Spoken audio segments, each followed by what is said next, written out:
Hello everybody, welcome back to the channel. My name's Kevin, I'm a geek. You are watching Kevin the Geek, and welcome back to the Inbetweeners. We're on the final series. It's been a few months since we've done Inbetweeners. Obviously, after I did Series 2, I then did Series 2 of Outnumbered, and then we had Christmas, and then this month, January's been a bit sporadic. But we're back. We're back, and it is on a weekly basis. Well, on YouTube anyway. So, the plan moving forward for Series 3 on YouTube, they're on a weekly basis from the 7th of February on every Friday. On Patreon, they're already out. They should be out, all 6 episodes, and the first movie should all be out by the end of the month. The first movie will also be available on Patreon for everyone who's a member of the Boffin tier and higher for the full movie reaction, when I then eventually do the condensed version and also the full uncut version that will be available to everybody over on YouTube. So if you want the movie reaction, then just make sure you're Boffin or higher. Otherwise, if you just want early access to the first 6 episodes for Series 3, then just make sure you're a member of Nerd or higher. But for now, let's check out the first episode, which is Series 3, Episode 1, The Fashion Show. Simon's was more yellow, but Jay's was more dangerous. Oh, he's going to be a bad Morning, driver. Benders. Jump in the Minge-mobile. Straight Lovely. into your mum's car. Roundabout, Jay! Give way to the fucking left. Stupid old bin. Right. That's alright, mate. Is it? Hang on, have you had the left ear pierced? Yes. Isn't that the one you get pierced to show you're gay? Fuck off. Why do people always say that? I've never understood that as a general rule. Now, I remember a time when I was at school, I was about sort of 15 or so, thinking I need to be cool. I thought maybe I should get a piercing. I never did, of course. I never did. But I remember thinking, well, I would want my left ear pierced so that when you look at me, it's my right hand one. That just looks cooler. I don't know why, but that's what I thought. And then I, of course, had all the kids at school go, oh, why do you want that ear? Oh, you're a bit of a gay boy. You want to take it up the arse. Yeah. Is there any rhyme or reason why the left ear is supposedly the gay ear? Take it out, or I will rip it out. But Ooh. what about my human rights? You have to be human for those to apply, Cartwright. No. Out now. Right. He's a dick. Jay? What? He is a dick. I never liked him when he was well. I never liked him when he was ill. And I don't like him now. He's getting better. Simples. I'm putting you in charge of collecting the money for tomorrow's fashion show. I object to the fashion show on a moral level. I'm sorry. It's not about raising money, it's a popularity parade. It's just the self-elected attractive people using charities as an excuse to show off. You're not as pretty as Carly, so I think right now I'm going to go and chat to her, yeah. See ya. Carly! Ugh. Dick. You don't think him and Carly are... He's a bit of a dick. I'm not saying don't give to charity. Do give to charity. I'm just saying you can give without supporting this egotistical vanity fest. My daughter is one of the models. Then you've failed her. What? Didn't know this was your sort of thing. Fashion. Oh, it's not. I think it's shit and everyone taking part in it is a vain, talentless twat. I'm in it. Apart from you. Oh! That made me sigh. Oh, you must be Charlotte. Oh, wowza, Rooney. Are you aware this weasel's trying to stop people giving money to charity? You're trying to sabotage this event. I won't stand for it. Do you know what? I won't stand for it. Well, I think I got away with that. Nope. That was so awkward. Oh, I mean, that Alistair dude. Look, he's disabled, but he is a dick.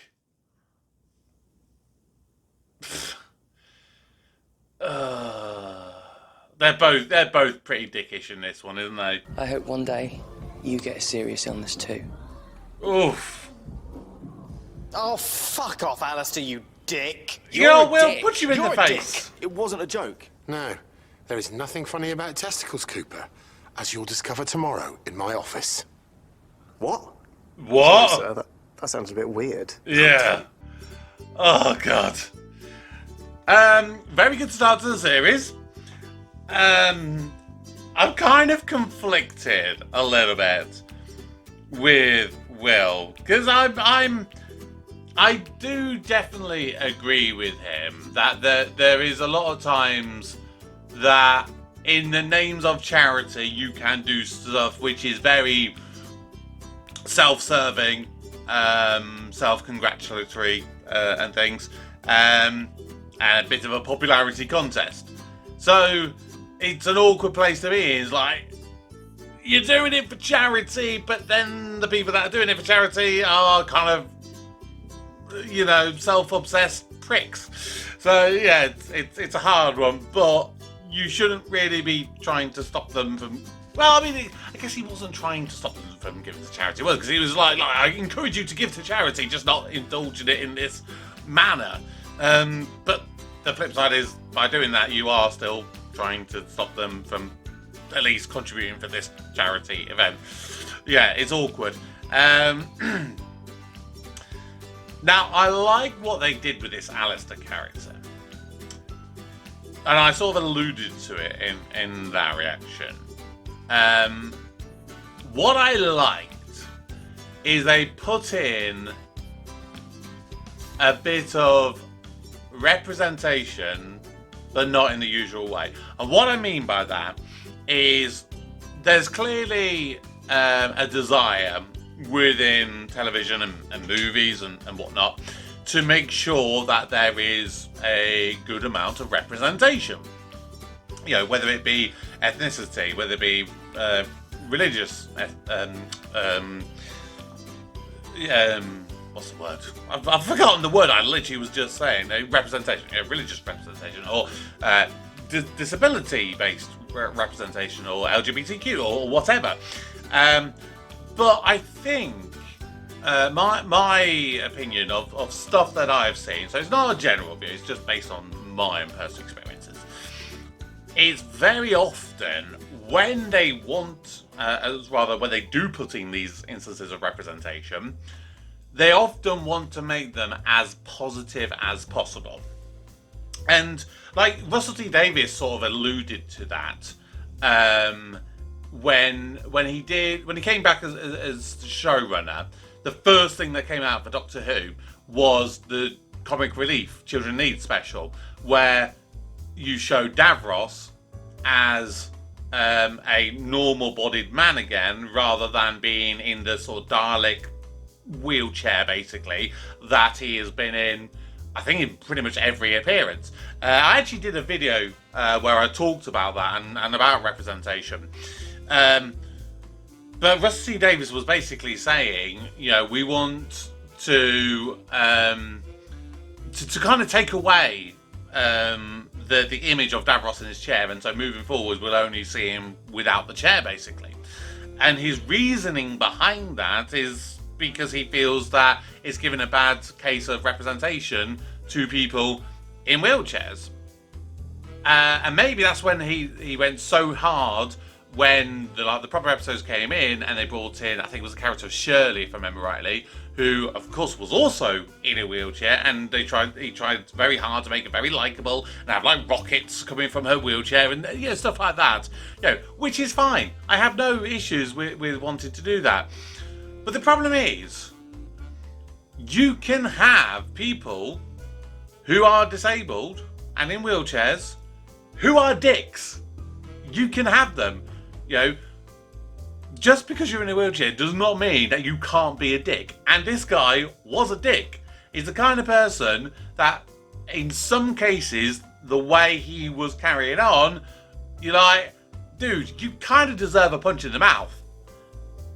And if you say that if he's out of a wheelchair, he deserves a punch in the mouth, does that excuse his behaviour? And does that mean that just because he's in a wheelchair, he shouldn't also get a punch in the mouth in the same kind of thing? It's an interesting debate to have. And I don't necessarily like that people just automatically go, oh, you're disabled, that must mean you're a nice person. There are going to be nice able-bodied people. They're going to be dickhead able-bodied people. You're going to have nice people in wheelchairs. You're going to have dickheads in wheelchairs. That's just the way it works. Not everybody is nice. Like, I think they said it in, I think it was one of the Harry Potter movies. There's the fifth one, where, or it might have been the book, whichever one it was, where I think Sirius goes, the world isn't split up between good people and Death Eaters. It's that kind of thing. You can't, it's not just like you're able-bodied and nice, or you're disabled. You're going to have a mixture of everything. So, I liked that they gave that representation that you can be nice, but also you can also be a dickhead. And that's, I think, that the whole episode was about that.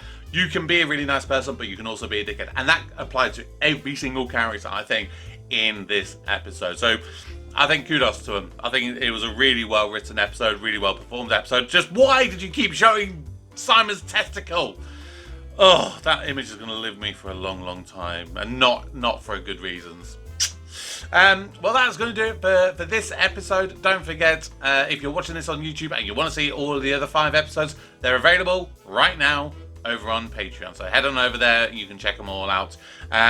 So yeah, if you're not signed up to Patreon, then I will see you next week for episode 2. So until next time, my name's Kevin, I'm a geek, and you've been watching Kevin the Geek. Goodbye.